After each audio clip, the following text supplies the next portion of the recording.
Concrete සාදා ගන්නා විට රසායනික සම්මිශ්‍රණ භාවිතය මෑත කාලයේදී අත්‍යවශ්‍ය අංගයක් බවට පත් වුණා. කොන්ක්‍රීට් එකක වැඩ කිරීමේ හැකියාව කාලයත් සමග වැඩි කරන්න ඒවා ඊටාම වැදගත්. රසායනික සම්මිශ්‍රණ යොදා ඇති සිමෙන්තිවල හැකියාව ගැන අපි දැන් බලමු.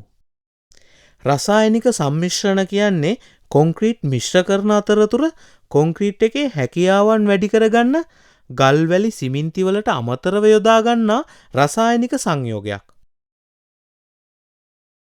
වතුර වැඩි කරගන්නේ නැතුව වැඩ කරන්න පහසු විදියට කොන්ක්‍රීට් එකේ වැඩ කිරීමේ හැකියාව කාලයත් සමග වැඩි කරගන්න වැඩිපුරම භාවිතා කරන සම්මිශ්‍රණ දෙක තමයි ප්ලාස්ටිසයිසර් හා සුපර් ප්ලාස්ටිසයිසර්.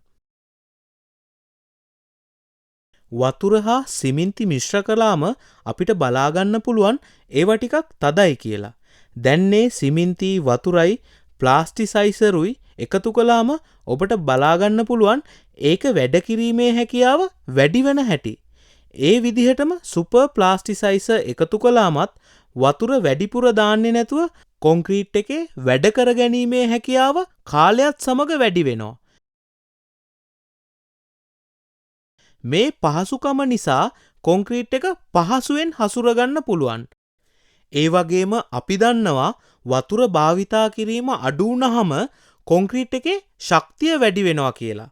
මේ නිසා ප්ලාස්ටිසයිසර් හා සුපර් ප්ලාස්ටිසයිසර් භාවිතා කිරීම වැඩි වෙලා තියෙනවා. සාරාංශය. වැඩ කිරීමේ හැකියාව පහසු කිරීමට ප්ලාස්ටිසයිසර් හා සුපර් ප්ලාස්ටිසයිසර් යොදා ගැනීම සුදුසුයයි යෝජනා කරන්න පුළුවන්.